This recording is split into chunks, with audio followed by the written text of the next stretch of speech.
নমস্কাৰ বন্ধুসকল, আপোনালোকৰ কাৰণে লৈ আহিছোঁ অত্যন্ত গুৰুত্বপূৰ্ণ খবৰ। অৱশেষত বৃদ্ধি পালে চৰকাৰী কৰ্মচাৰীৰ দৰমহা। বন্ধুসকল, আপোনালোকে চৰকাৰী কৰ্মচাৰী আৰু শিক্ষা বিভাগৰ ৰেগুলাৰ আপডেটছ পাবলৈ আমাৰ চেনেলটো ছাবস্ক্ৰাইব কৰি ল'ব।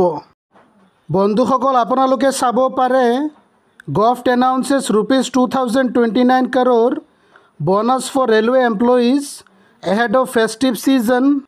আৰু সেইমতে বন্ধুসকল, ভাৰত চৰকাৰে ফেষ্টিভ ছিজনৰ প্ৰাক মুহূৰ্তত ৰেলৱে কৰ্মচাৰীসকলৰ বাবে 2029 কোটি টকাৰ বোনাছ ডিক্লেয়াৰ কৰিছে। বন্ধুসকল, আপোনালোকে চাব পাৰে ইউনিয়ন মিনিষ্টাৰ অশ্বিনী বৈষ্ণৱ announced on Thursday the cabinet has approved a productivity linked bonus of ₹2029 crore for railway employees benefiting 11,72,240 workers in recognition of their good performance.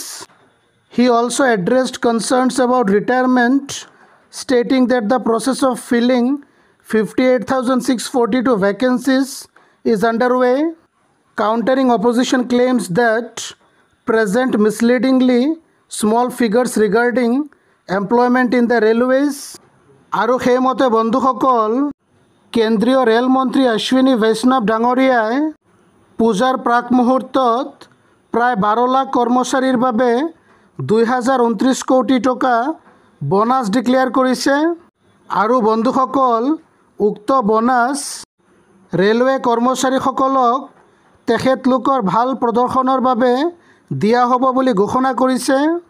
আৰু বন্ধুসকল, লগতে কেন্দ্ৰীয় মন্ত্ৰীগৰাকীয়ে আগন্তুক সময়ছোৱাত ইণ্ডিয়ান ৰেলৱেজত 58,642 পোষ্ট ফিল আপ কৰিব বুলি ইতিমধ্যে জনাইছে। আৰু সেইমতে বন্ধুসকল, মন্ত্ৰী ডাঙৰীয়াই একেলগে দুটা ভাল খবৰ দিলে। We hope this video was informative and helpful. Thanks for watching the video.